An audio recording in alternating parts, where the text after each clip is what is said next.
programa Medicina e Ciência hoje discutirá aspectos de educação, formação de profissionais e principalmente aspectos relacionados a doenças infecto-contagiosas.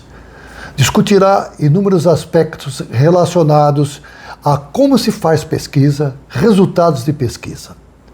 Hoje nós temos a grata satisfação de ter o professor Dr. Luiz Carlos Matos, que irá discutir sobre esse tema conosco. Dr. Luiz Carlos Matos, seja bem-vindo. A primeira questão para os telespectadores é: quem é você? Conte alguns aspectos da sua trajetória e do tema que nós vamos discutir hoje. Bom, Dr. Milton, em primeiro lugar, eu quero agradecer imensamente o convite. É uma honra muito grande estar aqui conversando com você sobre um tema que faz parte da minha carreira profissional nesses últimos 45 anos. Eu sou graduado em Ciências Biológicas pelo Instituto de Biociências da Unesp, aqui de Rio Preto, também conhecido como IBILCE. E assim que eu concluí minha graduação, eu ingressei como professor de Imunologia na Faculdade de Medicina aqui de Rio Preto, a FAMERP.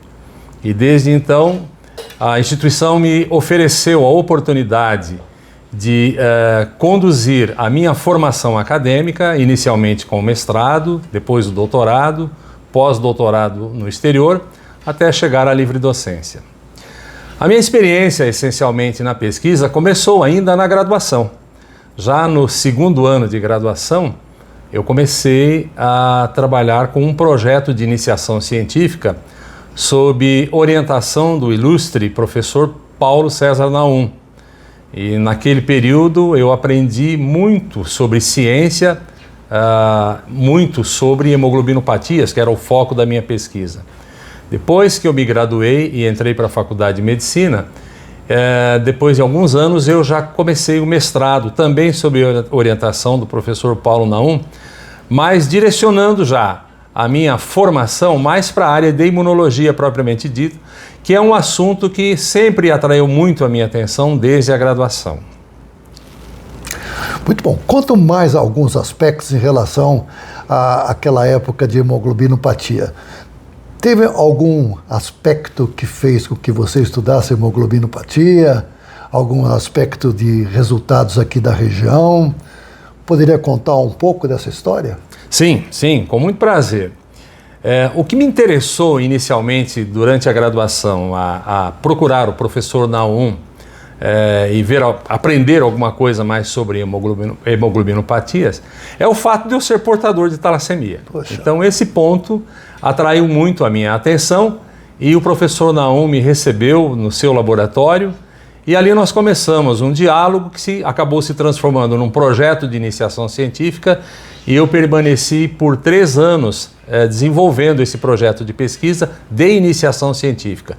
Então aprendi inicialmente métodos de laboratório que eram muito utilizados na época para se fazer o diagnóstico laboratorial das hemoglobinopatias e também passei a atuar como um colaborador do professor Naum nos cursos de especialização que ele oferecia a profissionais vindo de diferentes estados brasileiros que tinham interesse em aprender o diagnóstico laboratorial de hemoglobinopatias.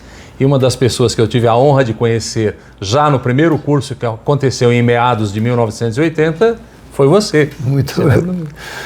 Muito bom.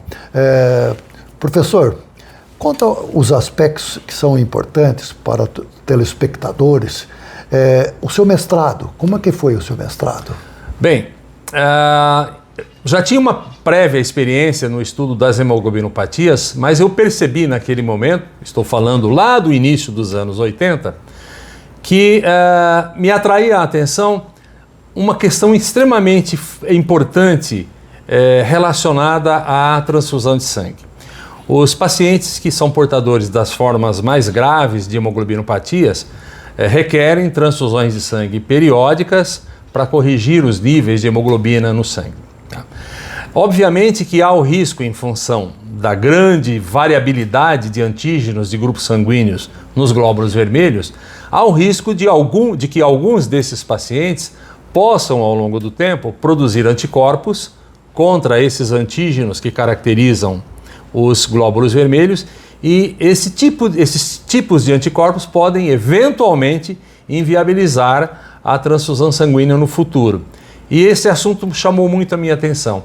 Então, já no mestrado, como estudante de mestrado no programa de pós-graduação em genética do IBILSE na época, eu comecei a investigar o comportamento das respostas imunes daqueles pacientes transfundidos, tá?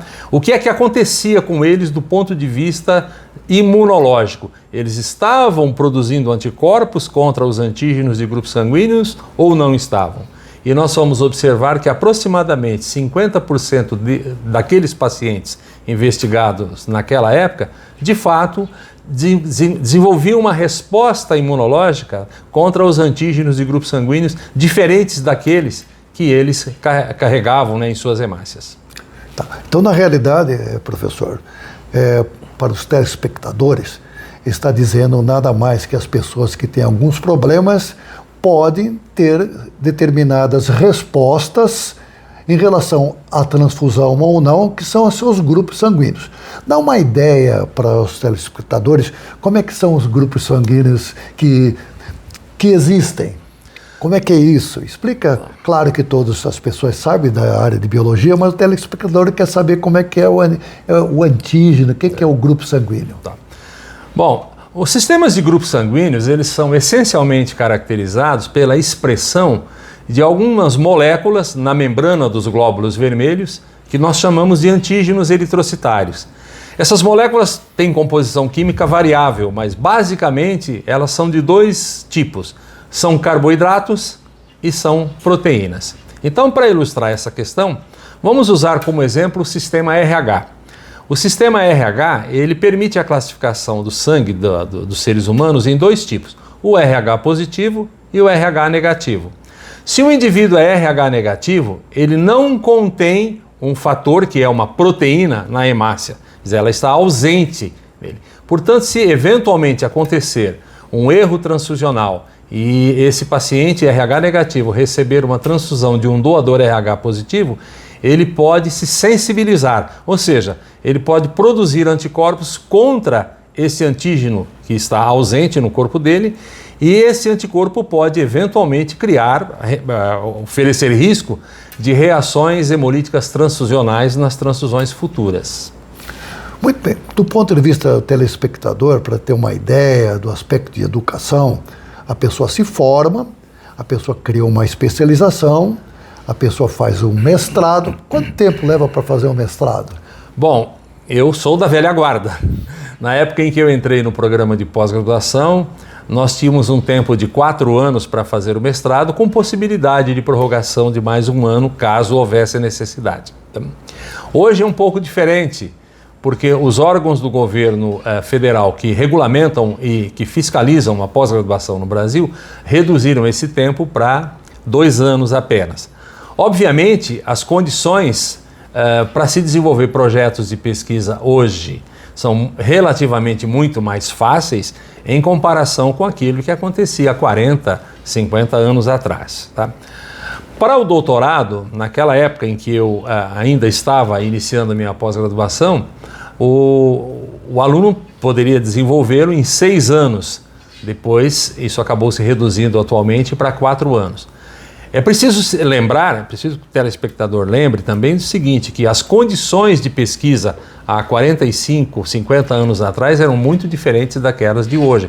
Hoje as coisas ficaram muito mais fáceis, né? Nós temos muito mais métodos, muito mais tecnologia e temos muito mais conhecimento. Então, evidentemente que isso facilita muito o desenvolvimento das dissertações de mestrado e das teses de doutorado. E qual a importância desses estudos específicos que foram realizados para a comunidade, para a sociedade? Bom, isso é fundamental para a sociedade, porque através de pesquisas que são realizadas pelos estudantes de mestrado e doutorado em programas de pós-graduação, nós geramos novos conhecimentos. E esses novos conhecimentos podem se tornar algo aplicável para melhorar a condição de vida da sociedade. Então existem muitos aspectos, por exemplo. No passado, para se fazer o diagnóstico, Milton, de uma hemoglobinopatia, por exemplo, ou para se fazer uma tipagem sanguínea mais adequada, era um pouco mais difícil, porque, primeiro, num país como o Brasil, nós tínhamos limitações de reagentes. Nem todos os reagentes eram produzidos no Brasil, era muito difícil a gente obter-os por importação.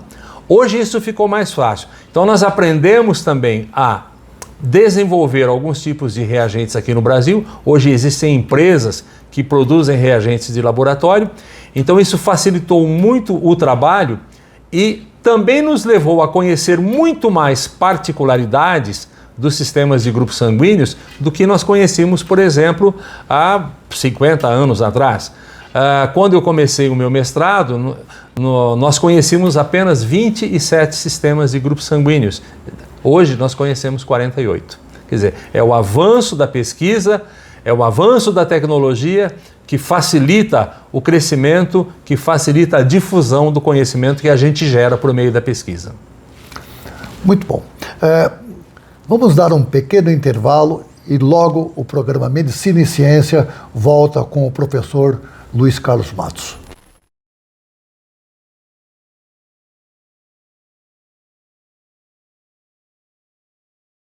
Vamos conversar um pouquinho sobre toxoplasmose. A toxoplasmose é uma doença causada por um protozoário, ou seja, um ser unicelular, chamado Toxoplasma gondii. É uma doença muito importante na veterinária e muito importante também na medicina humana. Essa doença está frequentemente associada a quadros neurológicos graves, a infecções que são muito perigosas, principalmente para pessoas que têm problema de imunidade e mulheres grávidas.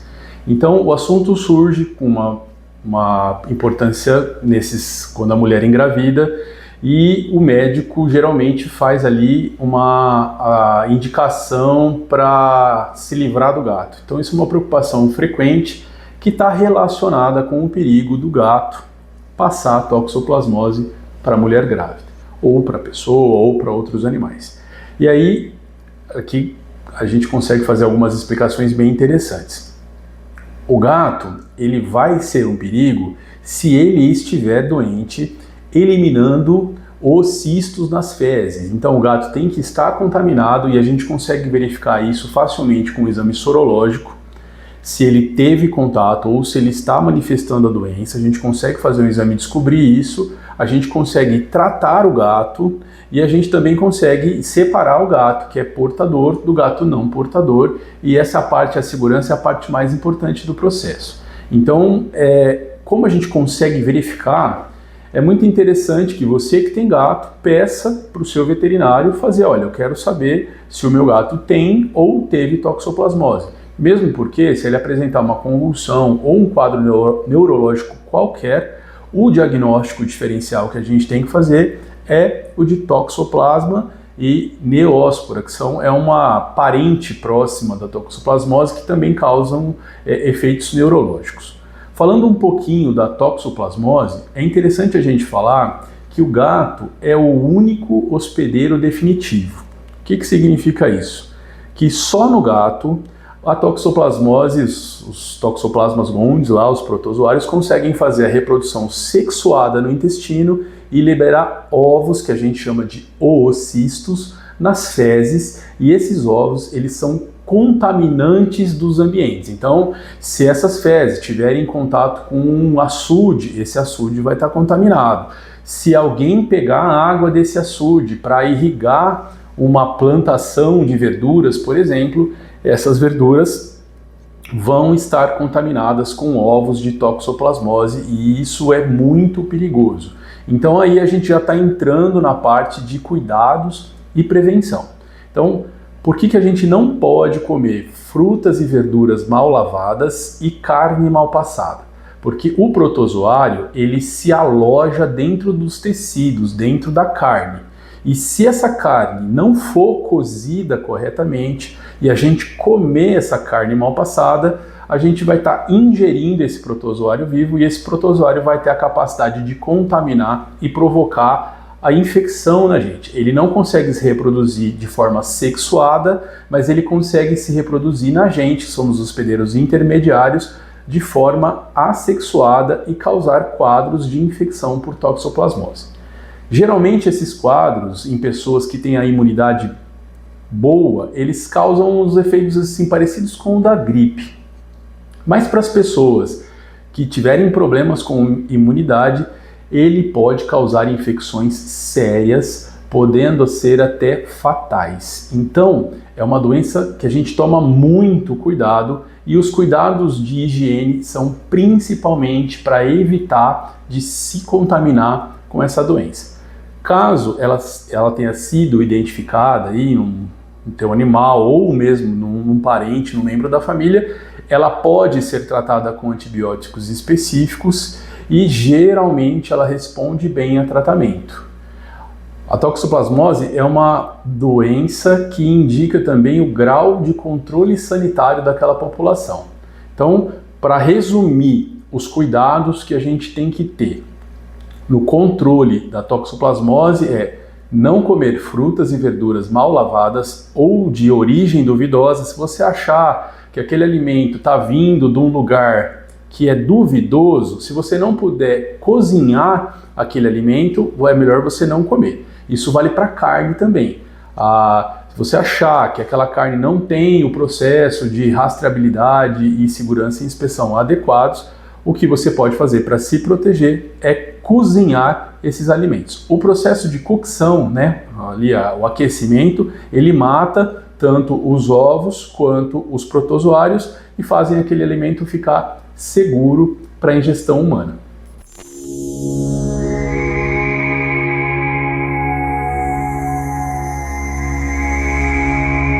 O programa Medicina e Ciência hoje tem a presença do professor Dr.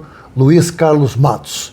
Está discutindo vários aspectos em relação a hemoglobinopatias, em relação à educação, em relação às atividades que ele exerce na FAMERP. Professor, podia contar alguns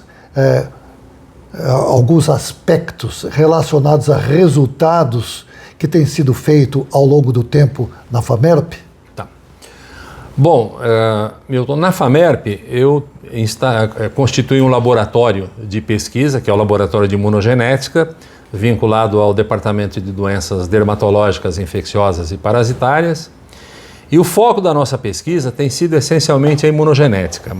Porque o que nós queremos entender é o seguinte: como o nosso sistema imune funciona diante de determinados tipos de doenças infecciosas. Porque de fato nós sabemos que na população, quando as pessoas adoecem, nem todas as doenças infecciosas evoluem exatamente da mesma maneira. Elas têm um relativo grau de heterogeneidade. Então, nós sempre nos propusemos a entender por que acontece esse tipo de coisa. O ponto inicial que me levou a questionar essa variabilidade, essa heterogeneidade, ocorreu quando eu estava realizando meu pós-doutorado na Universidade de Tecnologia de Auckland, na Nova Zelândia, em que, lendo alguns artigos a respeito de antígenos teciduais e de genes reguladores de resposta imune, eu acabei chegando a um artigo que explorava uma doença que no Brasil não é tão incomum, que é a toxoplasmose. Tá? Então, fui estudar um pouco mais a respeito da toxoplasmose e fui entender que a prevalência sorológica de infecção na população é muito elevada. Aproximadamente ao redor do mundo, cerca de 1/3 da população está infectada pelo Toxoplasma gondii, que é o parasita causador da toxoplasmose. Porém, quando nós vamos analisar o percentual de pessoas que de fato adoecem, tá? Então que a doença pode ser clinicamente reconhecida, esse percentual é muito baixo. Ele fica em torno aproximadamente de 2%. Quer dizer, grande número de pessoas entram em contato com o parasita, mas um pequeno número de pessoas adoece. Quer dizer, o que acontece com isso? É o comportamento do parasita ou é exatamente a resposta imunológica de cada indivíduo que interfere? E as nossas pesquisas são voltadas para essa forma de análise, né? Conta mais ou menos para o telespectador, para ficar mais simples, o que é toxoplasmose? Pois. Bom, a toxoplasmose é uma doença infecciosa causada por um parasita, um protozoário, chamado Toxoplasma gondii. Esse protozoário, ele infecta animais de sangue quente. Então, além do ser humano, muitos dos animais que convivem, né, ao nosso redor, eles também são infectados, tá? Essa doença tem uma importância muito grande porque esse parasita, por exemplo, na mulher grávida, ele pode atravessar a placenta e afetar o feto. Tá? Então, pode, em casos mais graves, até causar aborto. Tá? Isso é muito mais frequente, a gente vê, por exemplo, entre o pessoal que trabalha com animais de criação, né? Então, por exemplo, animais de interesse econômico, né? Caprinos, né? Bovinos e tudo mais. Né? Uma coisa interessante que acontece, Milton, é o seguinte, é que esse parasita ele tem um ciclo sexuado, como nós chamamos, que ocorre nos felinos. E o felino mais próximo de nós é o gato. Então o parasita, ele infecta o gato, tá? Ele desenvolve o ciclo sexuado, o gato quando defeca, elimina pelas fezes as formas infectantes do parasita, tá? Muito bem, então você pode eliminar no solo. Então se as pessoas forem manipular o solo sem proteção devida, sujar a mão lá com o solo e depois leva alimento à boca sem uma higiene adequada, elas correm o risco de se infectarem a partir desse tipo de comportamento, tá? Então a toxoplasmose tem essa importância médica na questão humana por conta desse risco, né, de transmissão gestacional. Bom, outro ponto que chama a atenção é que a toxoplasmose também pode acometer, ela pode afetar o fundo do olho, então ela pode causar, por exemplo, um quadro que a gente chama de uveíte posterior, tá? Nós desenvolvemos pesquisas. Seria uma inflamação na exatamente. vista, pode né? inclusive levar à perda da visão, né? Dependendo da área que é acometida, ela pode levar à perda da visão.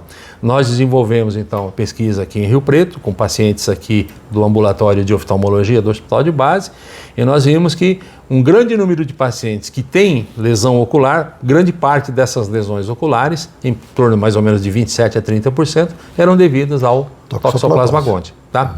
Bom, ela também pode causar uma doença, a gente chama de toxoplasmose cerebral, né? Por exemplo, em pacientes que têm alguma forma de imunocomprometimento. Então, o paciente que precisa tomar droga imunossupressora porque foi transplantado ou que tem alguma outra condição clínica caracterizada como imunocomprometimento, quer dizer, ele não tem uma resposta imune adequada, esses são os pacientes que podem ser mais acometidos. São os mais vulneráveis. São os mais vulneráveis, exatamente. E tem chance aí de ficarem com a doença. Exatamente, né? Então, o que nós resolvemos desenvolver? Nós já trabalhamos há mais de 20 anos com esse tipo de pesquisa, tá? Nós procuramos estudar e entender como se comportam os fatores genéticos que são controladores da resposta imune, que são reguladores da nossa resposta imune, como é que eles se comportam naquele indivíduo que foi infectado e desenvolveu a doença e também naquele indivíduo que foi infectado e não desenvolveu a doença, que permaneceu assintomático. E o que nós temos observado é que alguns fatores genéticos, por exemplo, que controlam a expressão de um grupo de substâncias chamadas de citocinas, né?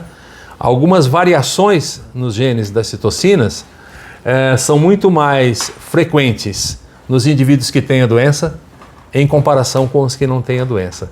Então esse é um ponto importante, quer dizer, o sistema imune ele não age exatamente da mesma maneira por conta dessas variações genéticas que existem então nesses genes reguladores da resposta imune, ele não age exatamente da mesma maneira em todas as pessoas, tá? Ele também apresenta um certo grau de heterogeneidade.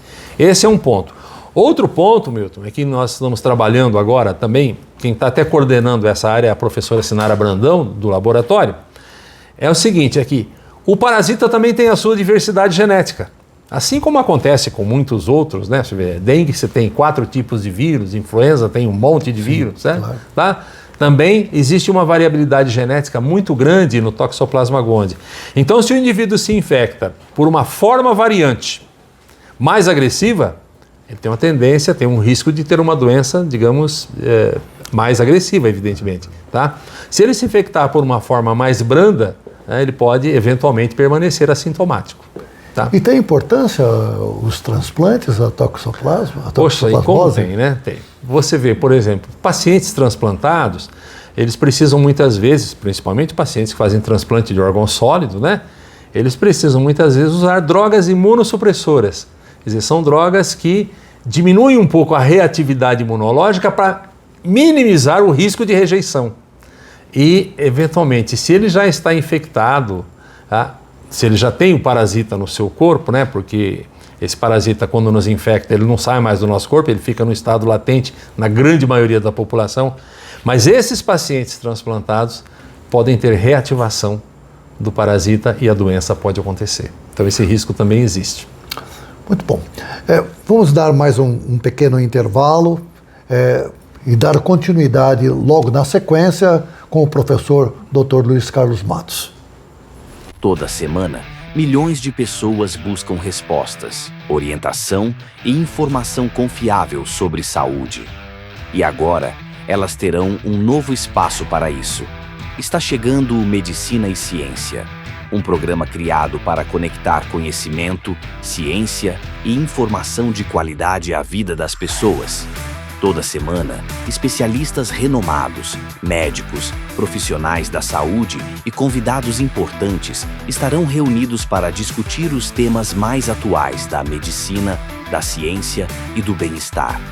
Um espaço para falar sobre prevenção, qualidade de vida, saúde mental, avanços científicos, direitos do paciente, tratamentos, inovação e tudo aquilo que impacta diretamente a sociedade. Porque informação em saúde salva vidas.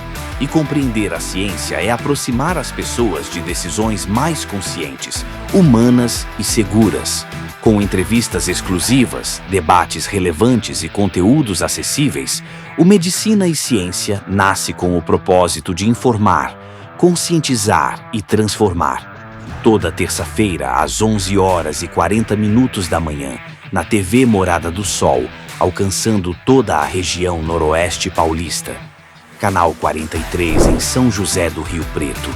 Canal 26 em Ribeirão Preto. Canal 8 em Araraquara e Canal 20 em São Carlos. Um alcance estimado de mais de 2,5 milhões de pessoas conectadas através da informação, da saúde e da ciência. Medicina e Ciência. Conhecimento que transforma. Informação que aproxima. Saúde para todos.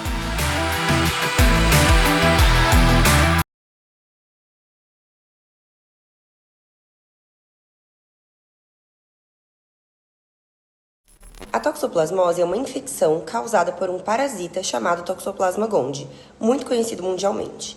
Estima-se que 1/3 da população mundial tenha tido contato com o parasita em algum momento da vida. Na maioria das vezes, a pessoa nem percebe que foi infectada, porque a doença ela é assintomática ou tem apenas sintomas leves. Porém, ela pode cursar com gravidade em gestantes, recém-nascidos ou pessoas com imunidade baixa, como pacientes vivendo com HIV sem tratamento, transplantados ou em algum tipo de tratamento oncológico.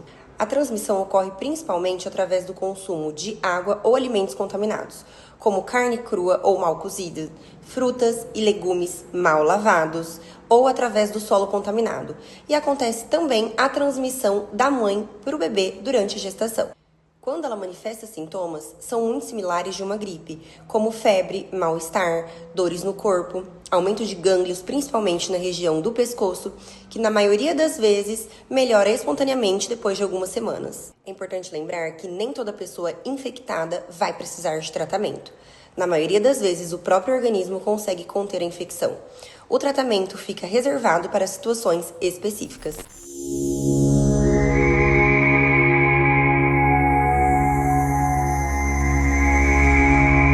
O programa de Medicina e Ciência hoje tem a grata satisfação de ter o professor Dr. Luiz Carlos Matos discutindo vários aspectos relacionados à imunogenética, à educação e algumas doenças parasitárias importantes. Um aspecto ficou ao final do bloco anterior.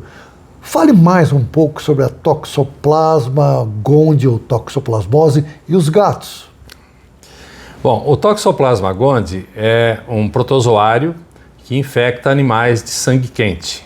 Então, basicamente, todos os animais de sangue quente podem ser infectados por esse parasita.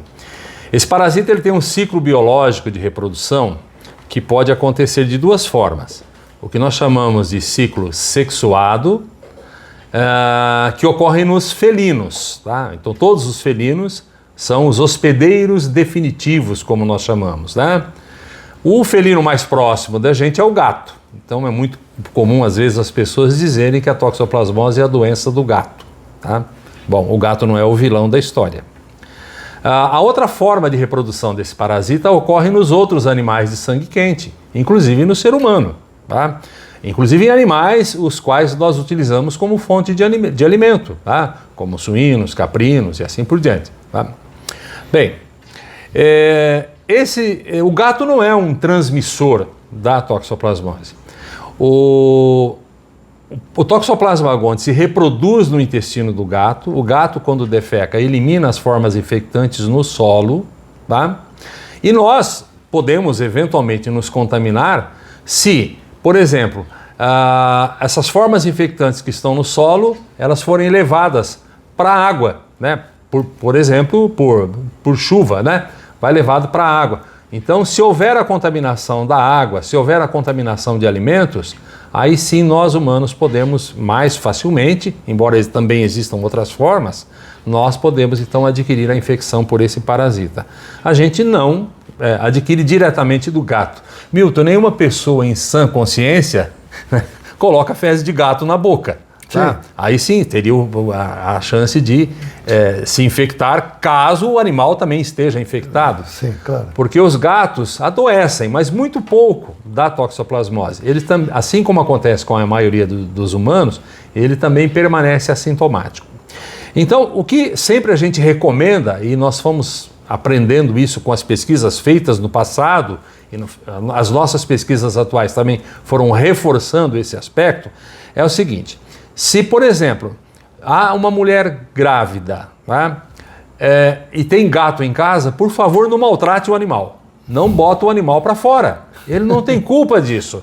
Simplesmente a mulher, durante o período de gestação, deve evitar manipular o solo, tá? Evitar qualquer atividade de jardinagem, tá?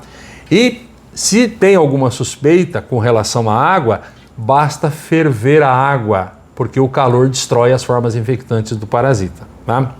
Bom, outro ponto importante que também pode contribuir com a transmissão do parasita é a ingestão de carne crua ou mal passada.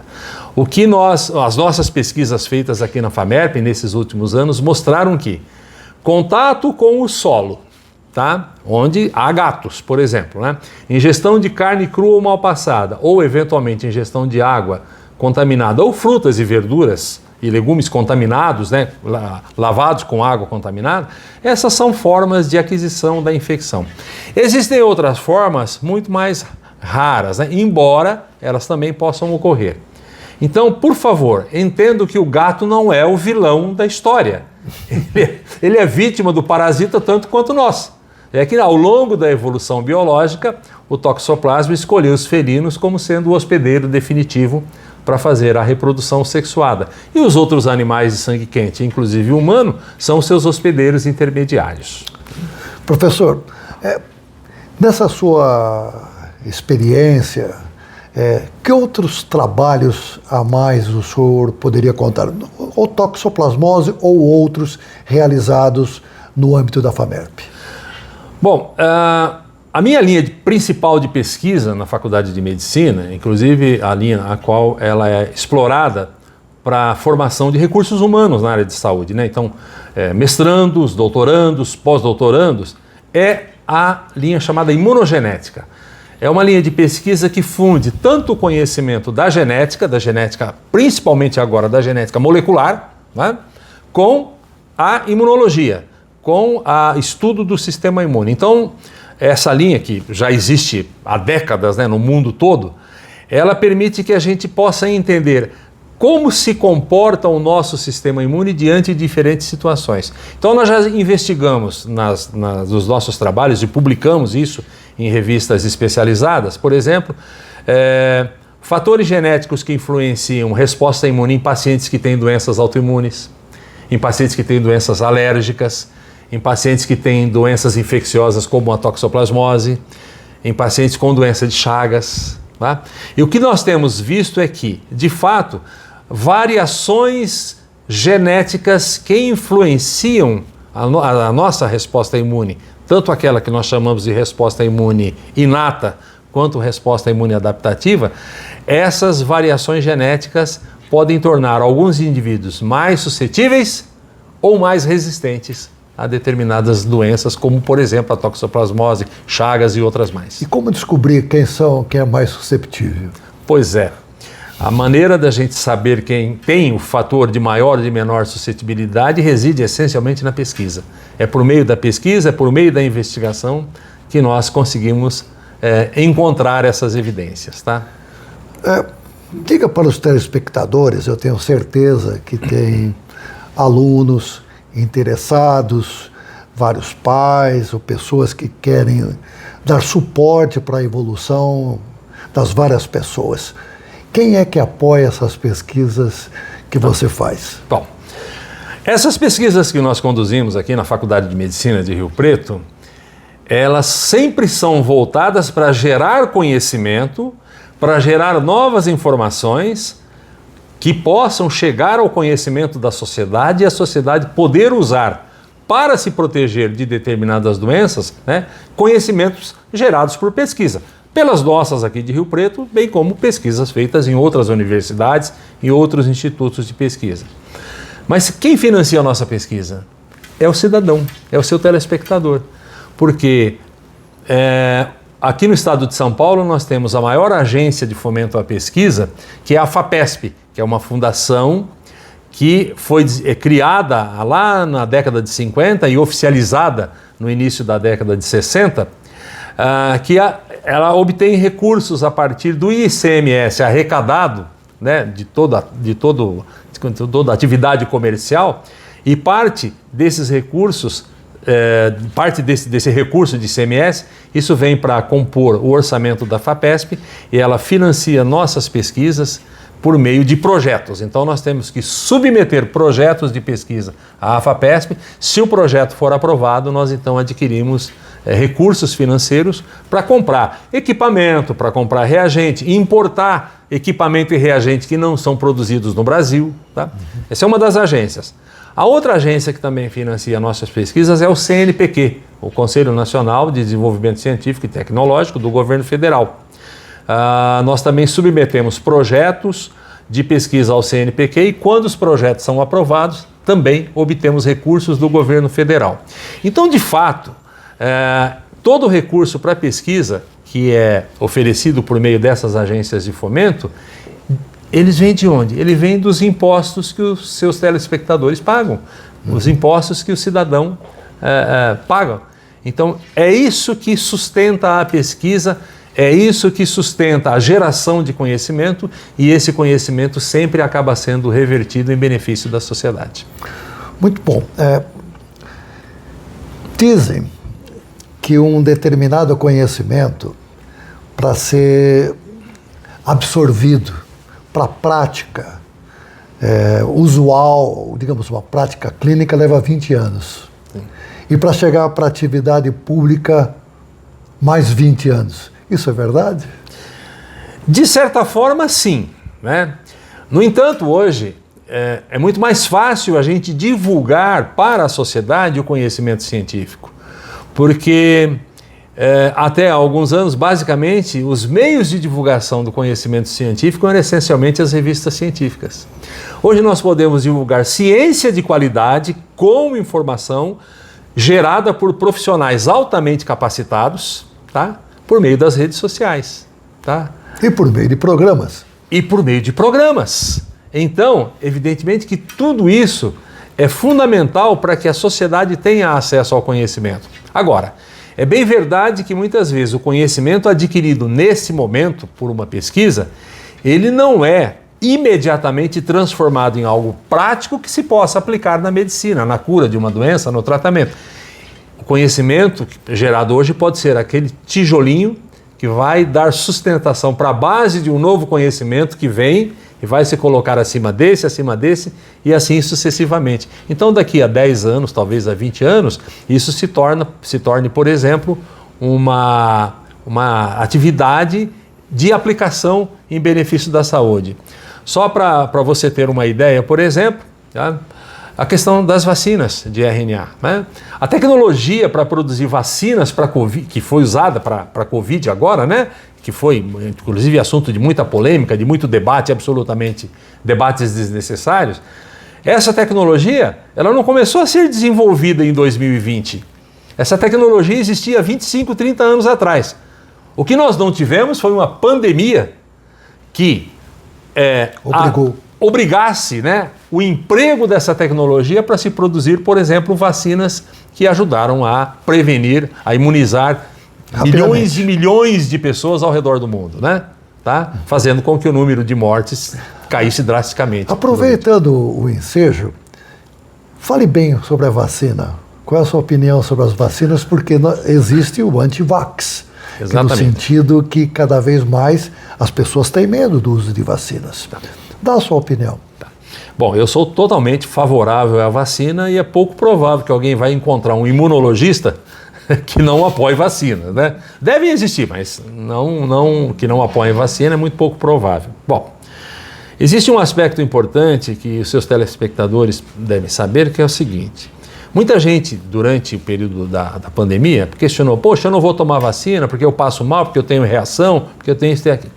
Reações a vacinas sempre aconteceram, tá? Eu mesmo apresentei uma reação quando criança à vacina do tétano, a primeira vez que eu fui vacinado, tá? Então sempre aconteceu.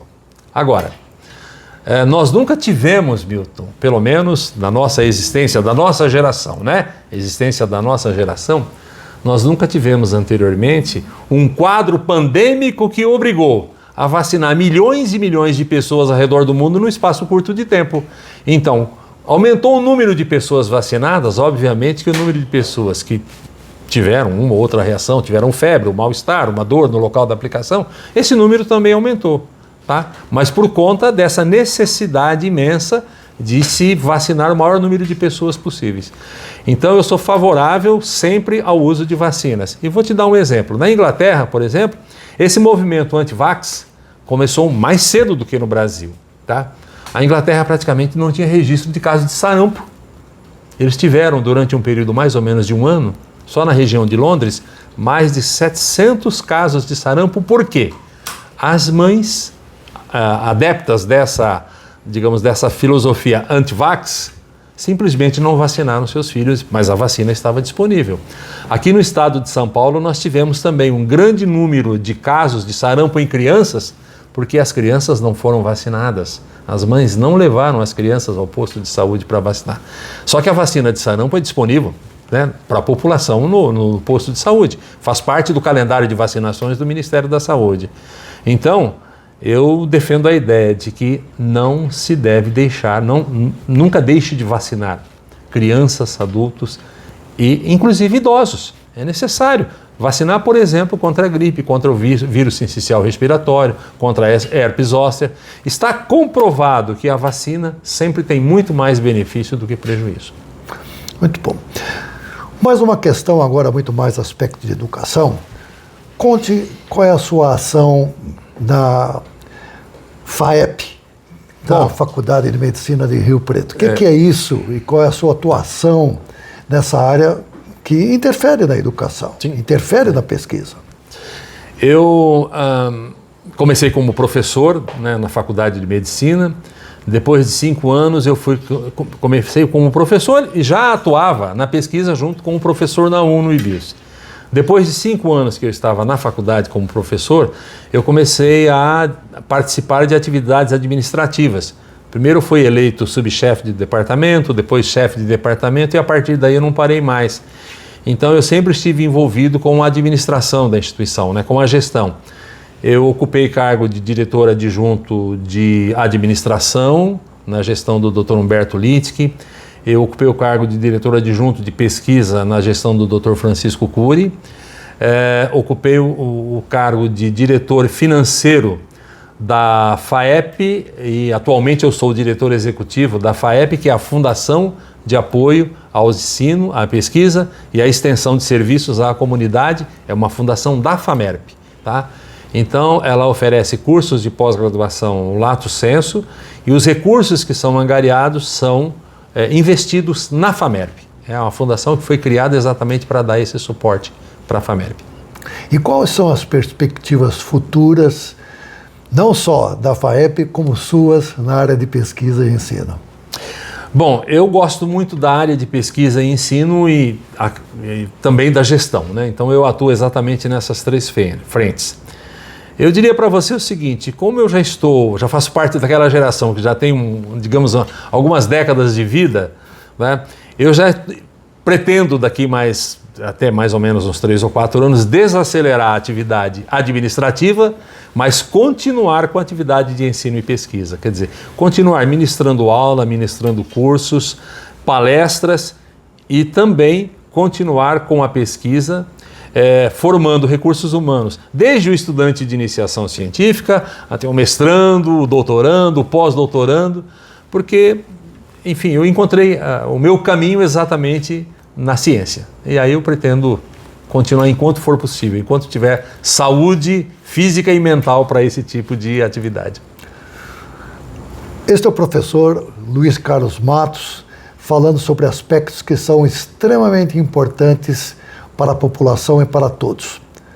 Professor, gostaria que agora você fique à vontade para as considerações finais em relação ao programa, em relação ao que você quiser falar. Fique à vontade. Dê as suas considerações finais aos nossos telespectadores de Medicina e Ciência. Bom, Milton, em primeiro lugar agradeço muito, né, o convite que você me formulou para estar aqui batendo esse papo com você. É muito bom a gente falar sobre as atividades que a gente gosta e que a gente entende, né? E também demonstra que traz benefícios à sociedade.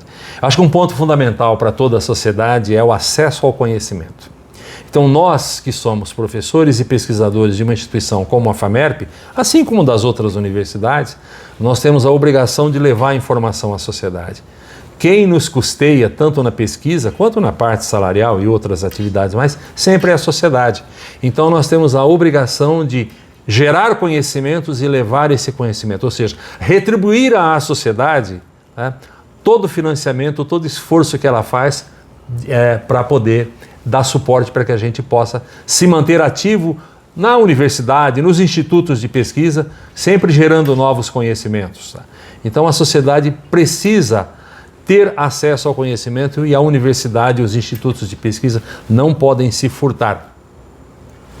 Não podem deixar de divulgar as informações e os conhecimentos à sociedade. Sem dúvida. Este foi o professor Luiz Carlos Matos, apresentando aspectos relacionados às suas atividades em pesquisa e ensino. Se houver algum tipo de questão, o nosso telespectador pode encaminhar nesse número que está aqui abaixo. Isto foi Medicina e Ciência no dia de hoje. Conto com vocês. Estejam presentes.